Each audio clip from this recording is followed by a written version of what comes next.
ஆளுநர் உரைக்கு நன்றி தெரிவிக்கும் தீர்மானத்தில் பேசின மாண்புமிகு உறுப்பினர்களுக்கு நன்றி. எதிர்த்து பேசினாதான் எதிர்கட்சின்னு ப்ரூவ் பண்ண முடியும்னு நினைச்சுக்கிட்டு பேசின எதிர்கட்சியை சேர்ந்த எதிர்கட்சி தலைவர் உள்ளிட்ட மாண்புமிகு உறுப்பினர்களுக்கும் வணக்கமும் நன்றியும். பதிலுரை வழங்குற அதே நேரத்தில் நம்மளை சட்டமன்ற உறுப்பினராக தேர்ந்தெடுத்த பெரம்பூர் தொகுதி மக்களுக்கு நம்மளோட நெஞ்சார்ந்த நன்றிகள். அதே மாதிரி ராஜினாமா பண்ணிட்டாலும் நம்மளை தேர்ந்தெடுத்த திருச்சி கிழக்கு மக்களுக்கும் இந்த மன்றத்தில் நம்மளோட நன்றியை பதிவு செய்கிறோம். அப்புறம் நம்மளோட அரசியல் பயணத்தை பற்றியும் கொஞ்சம் பதிவு செய்ய விரும்புகிறோம். நாம் ஏதோ ஷூட்டிங்லேருந்து நேராக வந்து சிஎம் ஆன மாதிரியே சில பேர் ஒரு இமேஜ் கிரியேட் பண்ணுறாங்க.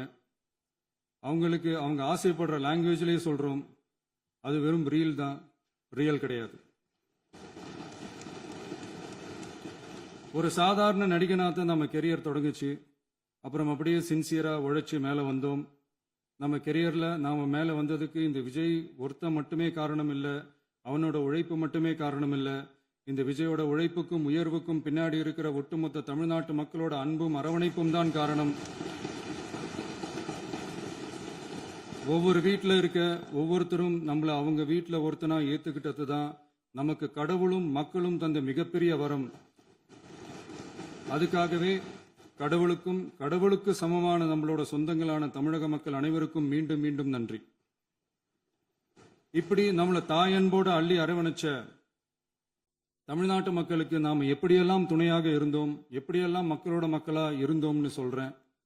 1990ஸ்லயே ரசிகர் மன்றமா இருந்தப்பவே மக்களுக்கு துணையா நிற்க ஆரம்பிச்சோம். அதுக்கப்புறம் நற்படி மன்றமாகவும் அதுக்கப்புறம் விஜய் மக்கள் இயக்கமாகவும் மாறி மக்களோட மக்களா நின்றுகிட்டு இருந்தோம். 2008 ஈழத் தமிழருக்கு ஆதரவா உண்ணாவிரதம் போராட்டம் செஞ்சோம். போர் முடிவுக்கு வரணும், நம்ம தொப்புள் கொடிய உறவுகளான ஈழத் தமிழர்களுக்கு பாதுகாப்பான நிம்மதியான ஒரு வாழ்வு கிடைக்கணும்னு அன்னைக்கே கோரிக்கை வச்சோம். 2009 ஆரம்பிச்ச விஜய் மக்கள் இயக்கம் வழியா நம்மளோட மக்கள் நல பணிகளை எக்ஸ்டெண்ட் அண்ட் எக்ஸ்பேண்ட் பண்ணிக்கிட்டே வந்தோம். கல்விக்கு துணையா இருந்தோம், சோசியல் சர்வீஸ் செஞ்சோம், வெள்ள நிவாரணத்துல துணையா இருந்தோம், கொரோனா காலத்துல மக்களுக்கு தோள் கொடுத்தோம். விலையில்லா விருந்தகம், குருதியகம், முட்டைப்பால் ரொட்டி திட்டம், விழியகம், பயிலகம், நூலகம், இப்படி பல வழியில மக்களுக்கு துணையா இருந்தோம். அப்புறம் நம்மளோட திரைப்படங்கள்ல நம்மளால முடிஞ்ச வரைக்கும் ஊழல் எதிர்ப்ப சொன்னோம், சமூக நீதியை சொன்னோம், கல்வியை பத்தி சொன்னோம், அரசியலை பத்தி சொன்னோம். அரசியலை பத்தி பேசுனதுனால நம்ம படங்கள் சந்திச்ச இதுவரைக்கும் சந்திக்கிற பிரச்சனையை பத்தி எல்லாருக்குமே தெரிஞ்சதுதான். இது மட்டும் இல்லாம 2011 நாகப்பட்டினத்துல மீனவர் பிரச்சனைகளுக்கு ஆதரவா ஒரு பெரிய பொதுக்கூட்டம் நடத்தினோம். மீனவர்கள் மீதான தாக்குதலை கண்டிச்சு பேசி அதுல நம்மளோட எதிர்ப்பை பதிவு செஞ்சோம். 2017 ஜல்லிக்கட்டு போராட்டத்தில் தமிழர் பண்பாட்டு உரிமைக்கான நம்மளோட ஆதரவை தெரிவித்தோம். 2018 ஸ்டெர்லைட் போராட்டம், துப்பாக்கி சூட்ல பாதிக்கப்பட்ட நம்ம சொந்தங்களை நேரில் சந்திச்சு ஆறுதல் சொன்னோம். 2021 உள்ளாட்சி தேர்தலில் விஜய் மக்கள் இயக்க வேட்பாளர்கள் போட்டியிட்டு ஜெயிச்சாங்க. கல்வி விருது விழா நடத்தி சிறந்த மதிப்பெண் பெற்ற மாணவ மாணவிகளுக்கு ஊக்கத்தொகையும் பரிசும் கொடுத்தோம். 2024 தமிழக வெற்றி கழகத்தை ஆரம்பிச்ச உடனேயே CAA-வை எதிர்த்து அறிக்கை விட்டோம். அரசியல் கட்சி ஆரம்பிச்சு விழுப்புரம் மாவட்டத்தில் விக்கிரவாண்டியில நம்மளோட முதல் மாநில மாநாட்டிய வெற்றி கொள்கை திருவிழாவை நடத்தினோம். தந்தை பெரியார், பெருந்தலைவர் காமராஜர், அண்ணல் அம்பேத்கர், வீரமங்கை வேலுநாச்சியார், மக்கள் சேவகர் அஞ்சலை அம்மாள்னு நம்மளோட 5 கொள்கை தலைவர்கள் அறிவிச்சோம். இந்தியாவிலே 2 பெண் ஆளுமைகளை கொள்கை தலைவர்கள் அறிவிச்ச ஒரே கட்சி நம்ம டிவிக்கு மட்டும்தான் என்ற பெருமையோடு அறிவிச்சோம். பெரியார் சொன்ன மாதிரியே அவர் சொன்னதுல நமக்கு ஏற்புடையதை மட்டும் எடுத்துக்கிட்டோம். அவரோட கடவுள் மறுப்பு கொள்கையில நமக்கு உடன்பாடு இல்லைன்னு ஓப்பனா அறிவிச்சோம். நமக்கு கடவுள் நம்பிக்கை உண்டுன்னு அறிவிச்சோம். யாரோட நம்பிக்கைக்கும் நாம் எதிரானவங்க இல்லைன்னு தெளிவா அறிவிச்சோம். பெண் கல்வி, பெண்கள் முன்னேற்றம், சமூக சீர்திருத்தம், சமூக நீதி, இப்படி பெரியாரோட கருத்துக்களை நிறையவே ஏத்துக்கிட்டோம்னு அறிவிச்சோம். அண்ணல் அம்பேத்கரோட சம வாய்ப்பு, சம நீதி, சமத்துவத்தை ஃபாலோ பண்ணுவோம்னு அறிவிச்சோம். பெருந்தலைவர் காமராஜரோட மதச்சார்பின்மையை ஏத்துக்கிட்டதோட அவரோட நேர்மையான நிர்வாகத்தையே ஒரு கொள்கையா ஏத்துக்கிட்டோம்னு அறிவிச்சோம். வீரமங்கை வேலு நாச்சியாரோட மண் மீட்பையும் சமூக நல்லிணக்கத்தையும் பின்பற்றுவோம்னு அறிவிச்சோம். மக்கள் சேவகர் அஞ்சலை அம்மாளோட விடுதலை வேட்கையையும் மக்களோட வாழ்வாதாரத்துக்காக உறுதியாக நிற்கிறதையும் பின்பற்றுவோம்னு சொன்னோம். எல்லாருக்கும் எல்லாமும் கிடைக்கணும், எம் மதமும் நம் மதம்னு சொல்லி மதச்சார்பற்ற சமூக நீதி தான் நம்ம கொள்கைன்னு அறிவிச்சோம். நம்ம கொள்கை எதிரி யாரு, அரசியல் எதிரி யாருன்னு ஓப்பனா அறிவிச்சோம்.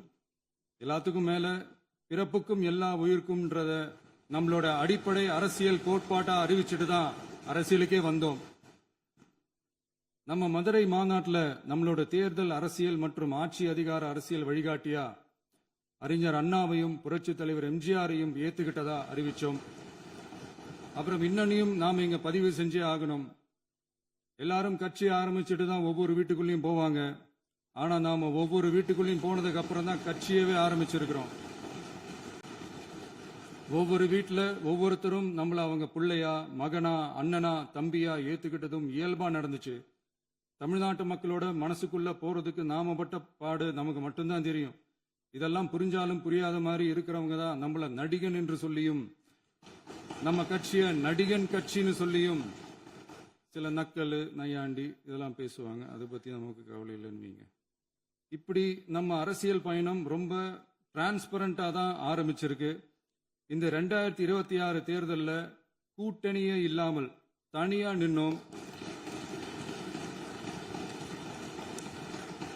மக்கள் நம்மள தெளிவா புரிஞ்சுகிட்டதாலையும் நம்ம டிவிகே தோழர்களோட உழைப்பாலையும் நாம 35% வாக்குகளை வாங்கினோம். 1,72,00,000 வாக்குகளோட தமிழ்நாட்டிலேயே தனி பெரும் கட்சியா வந்தோம். தமிழக மக்களாலையும் நம்மளோட ஆதரவு இயக்கங்களாலையும் இதோ இன்னைக்கு இங்க நம்ம டிவிகே ஆளும் கட்சியா உட்கார்ந்துருக்கிறோம். இந்த ஆளும் கட்சியா ஆனதும் அவ்வளவு சாதாரணமாலாம் நடந்துடல. 2.25 வருஷத்துல ஆட்சிக்கு வந்துட்டீங்கன்னு ரொம்ப கிண்டலா கேலியா சிலர் பேசுறாங்க. எங்களோட இந்த 2.25 வருஷ டிராவல்ல எவ்வளவு வலியும் வேதனையும் இருக்குது. நம்மளோட மக்கள் சந்திப்புக்கே அவ்வளவு இடையூறு, அவ்வளவு தடைகள், ஊர் உலகத்துல யாருக்கும் இல்லாத ஒன்னா நமக்கு மட்டுமே தனியா ஸ்பெஷலா எக்ஸ்க்ளூசிவா நிறைய நிபந்தனைகள், நெருக்கடிகள், கட்டுப்பாடுகள், நம்மளை சந்திக்க வர்ற மக்களுக்கு சரியான பாதுகாப்பு இல்லாம, நம்ம கூட்ட நிகழ்ச்சிக்கு போதுமான பாதுகாப்பு இல்லாமன்னு இன்னும் வெளியே சொல்ல முடியாத நிறைய சூழ்ச்சிகள் எல்லாத்தையும் தாண்டி தான் நாம் இந்த இடத்துக்கு வந்திருக்கிறோம். But still miles to go. நம்ம டிராவல்ல எல்லாத்துக்கும் உச்சமா நம்மளோட சொந்தங்கள், நம்மளோட உறவுகள், 41 பேர் கரூர் சம்பவத்தில் இழந்த வேதனை எல்லாம் எப்படி சொல்றதுனே தெரியல. நம்ம மனசை விட்டு என்னைக்கும் அந்த வலியும் வேதனையும் நீங்கவே நீங்காது. அதுலயும் நம்ம மேலேயே பழி போட்ட கொடுமையெல்லாம் இருக்கும் பாருங்க, அதெல்லாம் வேற லெவலுங்க. என்னத்துக்கு அப்படியெல்லாம் செஞ்சாங்கன்னு தெரியல. அரசியல்னா இப்படியெல்லாம் கொடூரமா இருக்கணுமா என்ன? சரி விடுங்க. இந்த விஜய் இவனோட மக்களுக்காக எதையும் தாங்க தயாரா ஆகிட்டான். இவ்வளவு பெயின்ஃபுல்லான நம்ம பொலிட்டிக்கல் டிராவல்ல நம்மளோட மிகப்பெரிய ஆறுதலும் பலமும் என்ன தெரியுமா? என் நெஞ்சில் குடியிருக்கும் என்னோட தமிழ்நாட்டு மக்களும், என் உயிருக்கு உயிரான என்னோட தோழர்களும் தான். அவங்களோட பலத்தால தான். அன்னைக்கு 1967 முன்னாள் முதல்வர் மாண்புமிகு அறிஞர் அண்ணா அவர்கள் தலைமையில் அமைஞ்ச சாமானியர்களோட ஆட்சி மாதிரி, 1977 முன்னாள் முதல்வர் மாண்புமிகு புரட்சி தலைவர் எம்ஜிஆர் அவர்கள் தலைமையில் அமைஞ்ச மிக சாமானியர்களோட ஆட்சி மாதிரி, இதோ இன்னைக்கு அதே வரிசையில 2026 சட்டமன்ற தேர்தலில் இந்த விஜயோட தோழர்கள் இடம்பெற்ற ஒரு மிக மிக சாமானியர்களின் ஆட்சி அமைஞ்சிருக்கு. வாகை சூடும் வரலாறு திரும்பி இருக்கிறது. இப்படி ஒரு தீர்ப்பை மக்கள் அளிச்சதுனாலதான் தமிழக வரலாற்றில் ஒரு மகத்தான கூட்டணி ஆட்சியை நாம் அமைச்சிருக்கிறோம். இளைஞர்களால என்ன செய்ய முடியும், பெண்களால என்ன செய்ய முடியும்னு கேட்டவங்களுக்கான பதில் தான் இன்னைக்கு அமைஞ்சிருக்கிற நம்ம ஆட்சி. ஒரே ஒரு குடும்பம் மட்டும் முக்கியம்னு சொல்றது நம்மளோட ஆட்சி அதிகார அரசியல் இல்ல. தமிழ்நாட்டில் இருக்கிற ஒவ்வொரு குடும்பமும் முக்கியம்னு சொல்றது தான் நம்ம அரசியல். நம்மளோட ஆட்சி அதிகாரம் அதான் நம்மளோட மனசாட்சி உள்ள மக்களாட்சி. இந்த 2026 தேர்தலில் யாராலும் உடைக்கவே முடியாதுன்னு சொன்ன மதத்தை உடைச்சோம், சாதியை உடைச்சோம், முக்கியமா காசு கொடுத்து ஓட்டு வாங்குற ஒரு நச்சு கலாச்சாரத்தையே சுக்கு நூறா தூள் தூளா உடைச்செறிஞ்சோம். நாம கிளீன் கவர்னன்ஸ் அண்ட் குட் கவர்னன்ஸ்ல உறுதியா இருக்கிறோம். இப்ப மட்டும் இல்ல, எப்பவுமே இப்படிதான் இருப்போம்.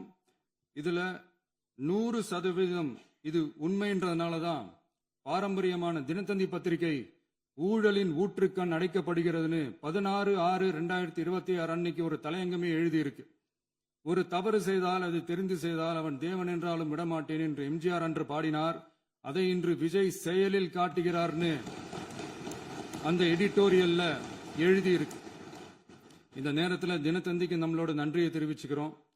அரசியலுக்கு வந்து 2 வருஷம் தான் ஆகுது. உங்களுக்கு என்ன தெரியும், உங்களால என்ன முடியும்னு கேலியா கேட்டவங்களுக்கு தினத்தந்தியோட பதிலை இப்போதைக்கு போதும்னு நினைக்கிறேன்.